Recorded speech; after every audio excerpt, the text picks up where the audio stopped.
Hello everyone.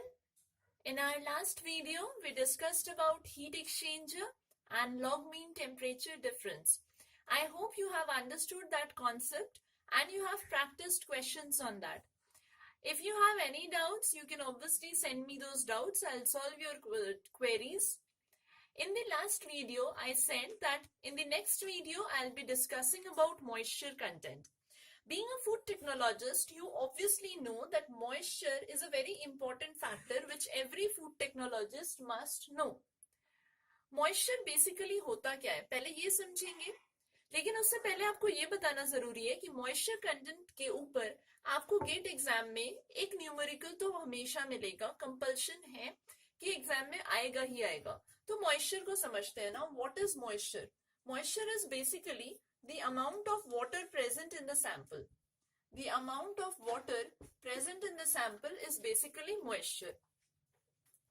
क्या कहा जा रहा है? Amount of water. बट क्या ये वाटर के फॉर्म में एक्सप्रेस किया जाता है, मतलब केजी के फॉर्म में कर सकते हैं, but generally it is expressed in percentage. Moisture को जनरली हम परसेंटेज के बेसिस पे एक्सप्रेस करते हैं. परसेंटेज के बेसिस पे यहाँ पे दो चीजें हैं, एक तो है वेट बेसिस और दूसरा है percentage dry basis. First we have to understand the concepts of percentage wet basis and percentage dry basis. जब ये दो कॉन्सेप्ट्स आपके क्लियर हो जाएंगे तब आप न्यूमेरिकल्स तक जा सकते हो. तो पहले हमने क्या सीखा कि मॉइस्चर कंटेंट में क्या रहना. मॉइस्चर बेसिकली है क्या? water content of a food sample. Why it is necessary to measure the water content of a food sample? Because it will decide the perishability of a food sample. मतलब आप कितने दिनों तक एक food sample को preserve कर सकते हो, वो डिसाइड कौन कर रहा है? Moisture content. मॉइस्चर कंटेंट को मेजर करने की क्यों जरूरत है? क्योंकि उससे हमें क्या पता चलता है कि हम फूड आइटम को प्रिजर्व कर सकते हैं या नहीं. जितना ज्यादा वाटर कंटेंट होगा एक फूड सैंपल में, उतनी ही उसकी शेल्फ लाइफ क्या हो जाएगी? कम हो जाएगी. और अगर वाटर कंटेंट कम हो गया तो शेल्फ लाइफ क्या होगा? बढ़ जाएगा. तो इस वाटर कंटेंट को कम करने के लिए आप क्या कर सकते हो? You can dry a food sample. Drying is a technology which you apply to reduce the water content of the food sample. and जो रिड्यूस करने के बाद वाटर कंटेंट आया उसको मेजर कैसे करते हैं हम? आइदर हम परसेंटेज वेट बेसिस पे रिप्रेजेंट करते हैं या फिर परसेंटेज ड्राई बेसिस पे रिप्रेजेंट करते हैं. ठीक है. तो मॉइस्चर को या तो आप केजी में रिप्रेजेंट कर सकते हो या फिर परसेंटेज में रिप्रेजेंट कर सकते हो. अब बात ये आती है कि हम इसे मेजर कैसे करेंगे, मतलब इसका फॉर्मूला क्या है. अगर हम मॉइस्चर को रिप्रेजेंट कर रहे हैं परसेंटेज वेट बेसिस पे, तो अगर वेट बेसिस पे रिप्रेजेंट कर रहे हैं तो इसको MW लिख रहे हैं. MW को हम कैसे लिख रहे हैं? MW is equal to WW divided by WT into 100. Now what is this WW and WT? MW क्या है? Percentage moisture content in wet basis. अब ये WW क्या है? WW, this is the weight of the water present in sample. ध्यान दीजिएगा, ये क्या है? Weight. That means it can be in kg, it can also be in grams. Now what is WT? WT is the total weight. Total weight किसका? Total weight of the sample. एक चीज ध्यान रखिएगा, अगर क्वेश्चन में कुछ mentioned नहीं है, सिर्फ परसेंटेज मॉइस्चर कंटेंट दिया हुआ है, तो आपको क्या कंसिडर करना है कि वो परसेंटेज मॉइस्चर कंटेंट किस में दिया हुआ है? वेट बेसिस पे. वेट बेसिस पे जो वैल्यू दी हुई है वही वहां पे मेंशन्ड है. ये हो गया percentage wet basis. Percentage wet basis में हम किसको कंसिडर करते हैं? Total weight of the sample को. अब अगर इसी मॉइस्चर को आपको रिप्रेजेंट करना है ड्राई बेसिस पे, तो आप कैसे लिखोगे? Percentage dry basis. Percentage dry basis इसको रिप्रेजेंट किया जा रहा है MD से. Now this MD is equal to WW upon WD into 100. Right. Now WW आपको ऑलरेडी पता है, weight of the water. Now what is this WD? WD ये आपके लिए एक नया टर्म आया। WD को हमने क्या कहा? Wait of the dry matter. कहने का मतलब क्या है, मान लीजिए अगर आपके पास टोटल सैंपल है 100 केजी, अगर total sample of the wait of the sample है, इसको क्या कह रहे हैं हम? WT। क्यों? क्योंकि ये total weight of the sample है। अब हम ये कह रहे हैं कि इस 100 केजी सैंपल में 10 केजी क्या है? वाटर प्रेजेंट है। तो ये 10 केजी क्या है? वाटर। दैट मीन्स ये क्या हो गया? W। ये हो गया wait of the water.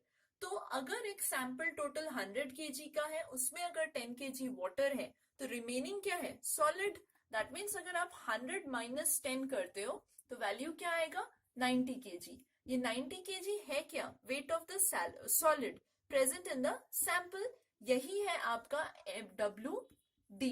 That means wait of the dry matter present in the sample. WD कितना हो गया? 90 केजी। तो ये ध्यान रखिएगा, टोटल वेट अगर आपको दिया गया है क्वेश्चन में, टोटल वेट से जब आप wait of the water minus कर दोगे तो जो वैल्यू आपको मिलेगा वो क्या हो जाएगा? Wait of the dry matter, that is WD। Now based on this let us solve a numerical. Question solve करते हैं। ये क्वेश्चन ऑलरेडी गेट एग्जाम में आ चुका है। लेट्स सी कि ये न्यूमेरिकल क्या कह रहा है। न्यूमेरिकल कह रहा है 80 kg of wheat containing 10 kg of moisture has been dried to a moisture content of 8% wet basis in 3 hours under constant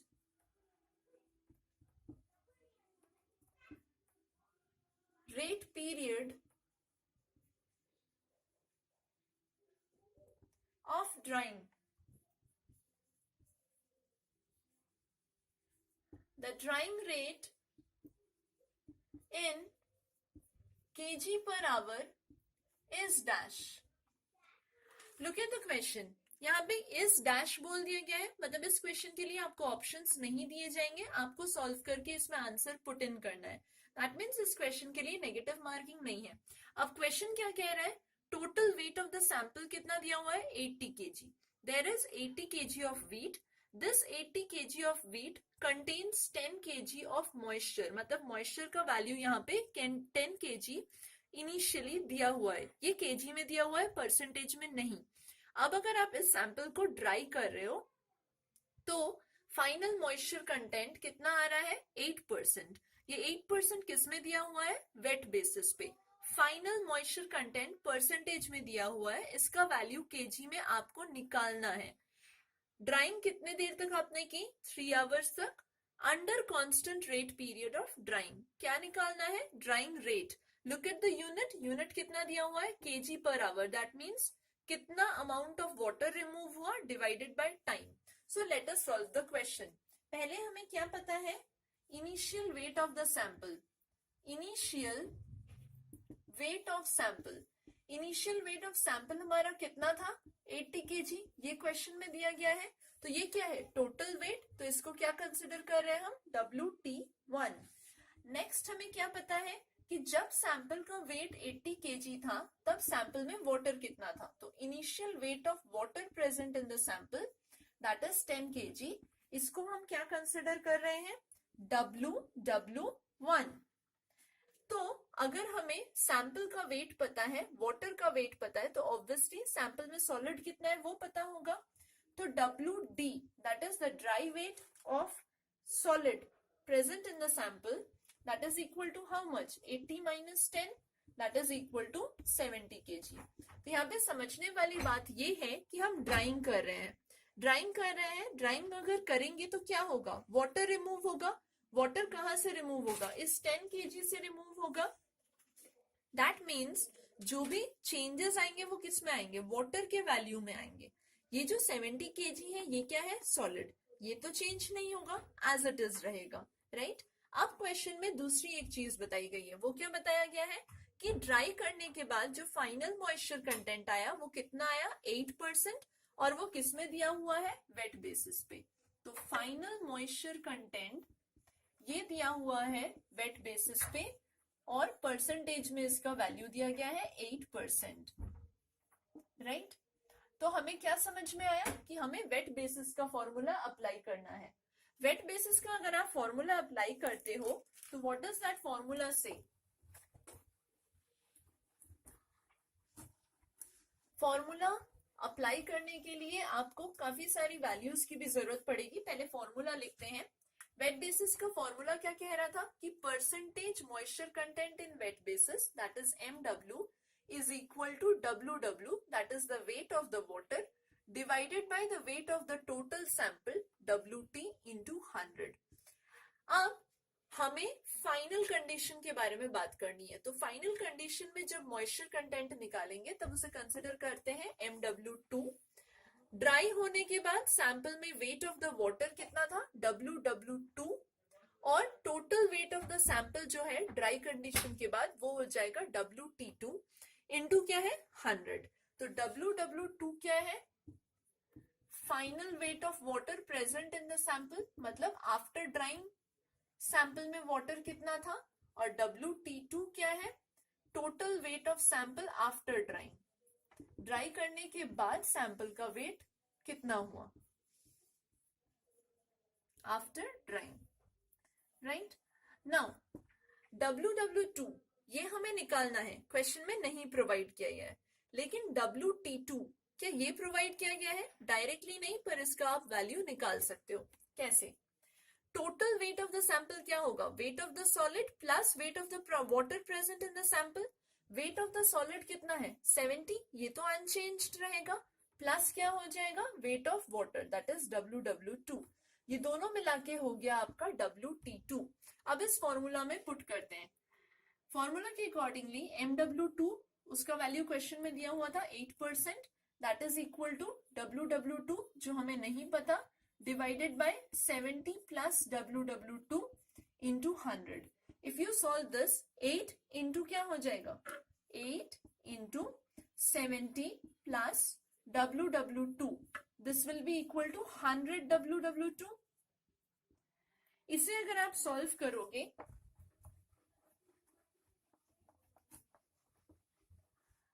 तो क्या आना चाहिए, 8 इंटू 70 किया आपने, 560 plus 8 WW2 that is equal to 100 WW2। तो ये वैल्यू इस साइड चली जाएगी, that means 560 will be equal to 100 minus 8 that is equal to 92 WW2, और this WW2 will be equal to 560 divided by 92, and that is equal to 562 divided by 92 को अगर हम solve करते हैं तो वो वैल्यू आएगा 6.08 kg, ठीक है। तो इनिशियली सैंपल में कितना वाटर था, 10 kg, और फाइनली कितना आया, 6.08 kg। तो ड्राइंग रेट अगर हमें निकालना है तो हम क्या करेंगे, 10 kg minus 6.08 kg divided by time, कितने टाइम तक ड्राइंग हुई थी, 3 आवर्स। इसे अगर आप सॉल्व करोगे तो आपका आंसर आएगा 1.3 kg per hour. So now you have understood कि अगर आपको सैंपल का मॉइस्चर कंटेंट दिया हुआ है केजी में और फाइनल वैल्यू दिया गया है मॉइस्चर कंटेंट में एंड ड्राइंग रेट निकालना है तो आप कैसे सॉल्व करोगे। ये एक पार्ट था मॉइस्चर कंटेंट का। अब बात आती है मॉइस्चर कंटेंट में दूसरी एक चीज है। दूसरी चीज क्या है, सपोज आपके क्वेश्चन में मॉइस्चर कंटेंट का वैल्यू दिया गया है वेट बेसिस पे और आपको निकालने बोला गया कि ड्राई बेसिस पे ये वैल्यू कितना होगा, तो आप कैसे निकालोगे। उसका एक फॉर्मूला है। फॉर्मूला क्या है, MD इज इक्वल टू, यहाँ पे MD क्या है, percentage moisture content in dry basis, this is equal to MW that is the percentage moisture content in wet basis divided by 100 minus MW into 100। अगर vice versa हुआ, मतलब आपके पास dry basis का वैल्यू है और वेट बेसिस को निकालने के लिए बोला गया है, तो आप क्या लिखोगे, MW is equal to MD divided by 100 plus MD into 100, right. इन दोनों फॉर्मूलाज का यूज करना है।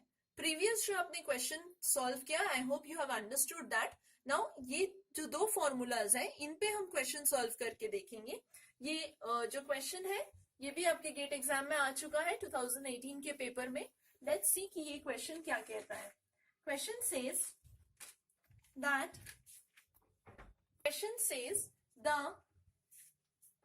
initial moisture content of a food on wet basis is 50.76%. Its moisture content percentage on dry basis is dash. After dash it has been written up to 2 decimal points. Now look at the question. Question बहुत simple लग रहा है, but it is not that simple as it looks. Why? Question में दिया हुआ है percentage wet basis पे moisture content कितना है 50.76%। क्या वैल्यू निकालना है आपको कि परसेंटेज ड्राई बेसिस पे मॉइस्चर कंटेंट का वैल्यू क्या होगा ड्राई बेसिस, राइट। लेकिन अब क्वेश्चन में दूसरी चीज लिखी गई है, वो क्या है, अप टू 2 डेसिमल पॉइंट्स तक आपको आंसर निकालना है। देखिए फॉर्मूला में पुट कीजिए, एमडी आपको निकालना है। फॉर्मूला क्या था, MW divided by 100 minus MW into 100। यहाँ पे एमडब्ल्यू क्या है, percentage moisture content in wet basis, जो कि क्वेश्चन में दिया गया है 50.76 डिवाइडेड बाय 100 माइनस 50.76 इंटू 100। इसे अगर आप सॉल्व करोगे तो आपका वैल्यू आएगा percentage moisture content in dry basis, और ये वैल्यू है 103.0869%। क्वेश्चन में क्या बोला गया था, अप टू 2 डेसिमल पॉइंट्स, मतलब 2 डिजिट तक कंसिडर करना है। तो 8 तक आपका 2 डिजिट हो रहा है, लेकिन 8 के बाद वाला नंबर देखिए क्या है, 6। ये 5 से ज्यादा है, मतलब ये नंबर क्या हो जाएगा, राउंड ऑफ हो जाएगा। तो आपका वैल्यू क्या आएगा, 103.09। ये आपका फाइनल वैल्यू है। अगर किसी ने 08 लिखा तो वो आंसर गलत हो जाएगा। आंसर क्या होना चाहिए, 103.09%. So today in this video we discussed about the concepts of moisture content and we have solved 2 numericals. I hope this video will be helpful for you in solving further questions based on moisture content. Wait for the next video to come. Till then, practice questions based on this particular concept. If you have any queries, you can send that. In the next video, what we will discuss is based on microbiology. आपको अगर आप practice कर रहे हो gate के exam के लिए, आपने देखा होगा T value, D value and Z value, इन पे भी क्वेश्चंस आते हैं। तो हम इस चीज को डिस्कस करेंगे नेक्स्ट वीडियो में। If you truly like this video, share it with your friends, juniors, seniors. Like this video and subscribe it. Wait for the next video. Till then, practice. Thank you all of you.